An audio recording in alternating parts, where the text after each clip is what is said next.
So guys, wag na natin patagalin to. Panoorin natin ang napakatinding performance nitong si Sean, Ashley, and Miko sa naging dayo namin dito sa Dasma.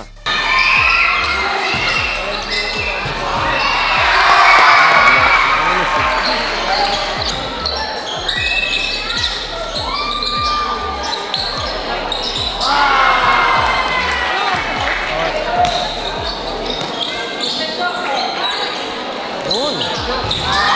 Diba? Sabi ko sa'yo eh.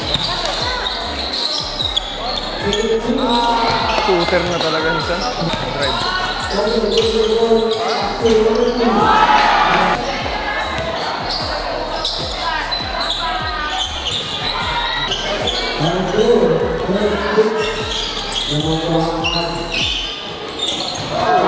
Yan.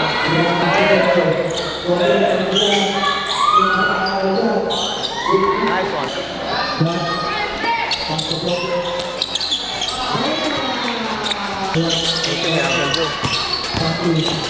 Nice pass!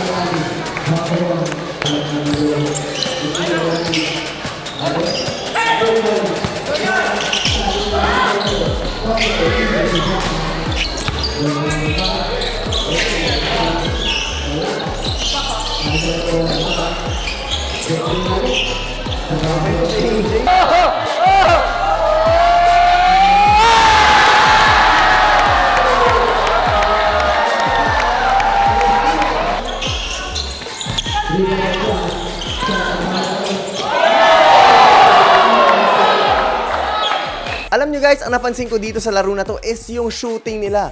Grabe din kasi talaga turmabaho tong tatlo na to.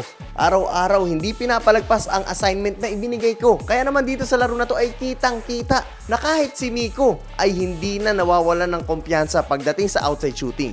Lahat sila may lisensya. Nakita ko yung tiwala nila sa isa't isa. Sa mga nakasubaybay sa kanila, simula nung dumating sila dito sa Mavs, ay nakita nyo ang hard work nitong tatlo.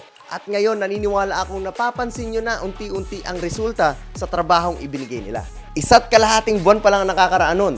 Pero what if mas maging consistent sila sa mas mahaba na panahon? At yan ang mga dapat nating abangan guys. Maraming salamat sa pagsubaybay and magkita-kita tayo sa mga susunod na videos.